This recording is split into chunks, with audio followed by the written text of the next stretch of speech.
छत्रपती संभाजी महाराजांचा जो पुरस्कार आहे यावर्षीचा आपल्या सर्वांचे परिचित सन्माननीय पुष्पेंद्रजी कुलश्रेष्ठी यांना भेटलेला आहे नई दिल्ली। तर आपण त्यांना हिंदी में विचारूया, सर आपको जो पुरस्कार मिला उस बारे में आप हिंदू का जो प्रचार प्रसार कर रहे हैं, जो भी वो कर रहे हैं। हिंदुओं का मैं कोई प्रचार प्रसार नहीं कर रहा। इस देश में संविधान में, कानून में, उसके अलावा संसद में, संसद के बाहर जो झूठ बोले गए हैं मैं उनको सही करने की कोशिश कर रहा हूँ। इतिहास जो झूठा है वो सही करने इतिहास मेरे हाथ में कुछ नहीं है। अच्छा। मैं आपको बता रहा हूँ कि आपको तय करना है कि जो सेकुलरिज्म आप मानते हैं ये सेकुलरिज्म का मतलब क्या है। ये जो आप पाखंड फैलाते हैं हिंदू संगठन कि सारे धर्म बराबर हैं, इसका अर्थ क्या है। धर्म और रिलीजन में ज़मीन आसमान का फ़र्क है। हर मज़हब की एक किताब है, हर मज़हब का एक पैगंबर है, उसका कोई रहनुमा है, कोई 1400 साल पहले आया, कोई 2000 साल पहले आया। सिर्फ सनातन है, न जिसकी कोई किताब है, न जिसका कोई पैगंबर है, न वो पैदा हुआ है, न वो मरा है। प्रकृति का मानना यह है, प्रकृति ये कहती है कि जो पैदा हुआ है वो मरेगा, ठीक है ना। सनातन न पैदा हुआ है न मरेगा, ये मैं सच बता रहा हूँ। संविधान में क्या क्या झूठ बोले वो मैंने आपको बताया। तो इसमें हिंदू वर्ड कहाँ से आ गया। ये हिंदू कह करके हिंदुओं की दुकान चलाने वाले लोग जो हैं हिंदुओं को ही समाप्त कर रहे हैं। उसका हिंदू से कोई लेना देना नहीं है। हिंदू का कहीं कोई अर्थ ये नहीं है कि वो मुसलमान का काउंटर पार्ट है।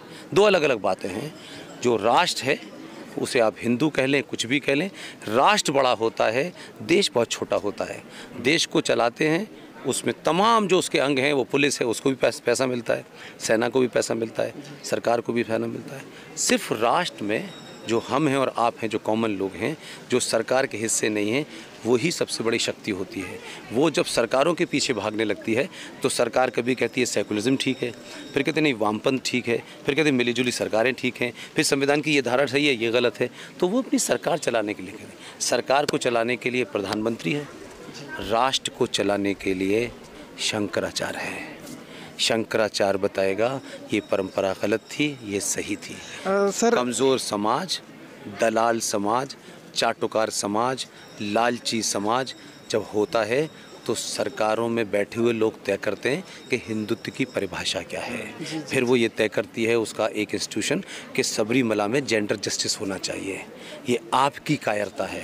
और इसलिए कि आप हर एक से 2 कौड़ी का एमएलए आ जाएगा तो एमएलए साहब की कहानी ज़रूर सुननी है। वो साला अपने लिए आया चला गया, लेकिन हम यही करते हैं। That is our problem. युवा सच बोलें, युवा सच बोलें, किसी से डरे ना, किसी से झुके ना और किसी पे अन्याय ना करें। लेकिन कोई अन्याय करे तो जैसे फिज़िक्स का फॉर्मूला था जिसे गांधी जी ने गलत तरीके से बताया। फिज़िक्स का फॉर्मूला है every action there must be a equal and opposite reaction. हर एक्शन का उतनी ही ताकत से अपोजिट रिएक्शन होगा। गांधी जी ने अपनी मूर्खता के चलते ये कहा कि कोई तुम्हारे गाल पे एक चांटा मारे तुम दूसरा गाल आगे कर देना। 70 साल के बाद फिज़िक्स के इस लॉ को 2014 में ठीक किया गया और अब वो कहता है कि कोई तुम्हारे गाल पे एक मारे तुम एक साथ दोनों गाल पे मारना। इतने। धन्यवाद सर, धन्यवाद।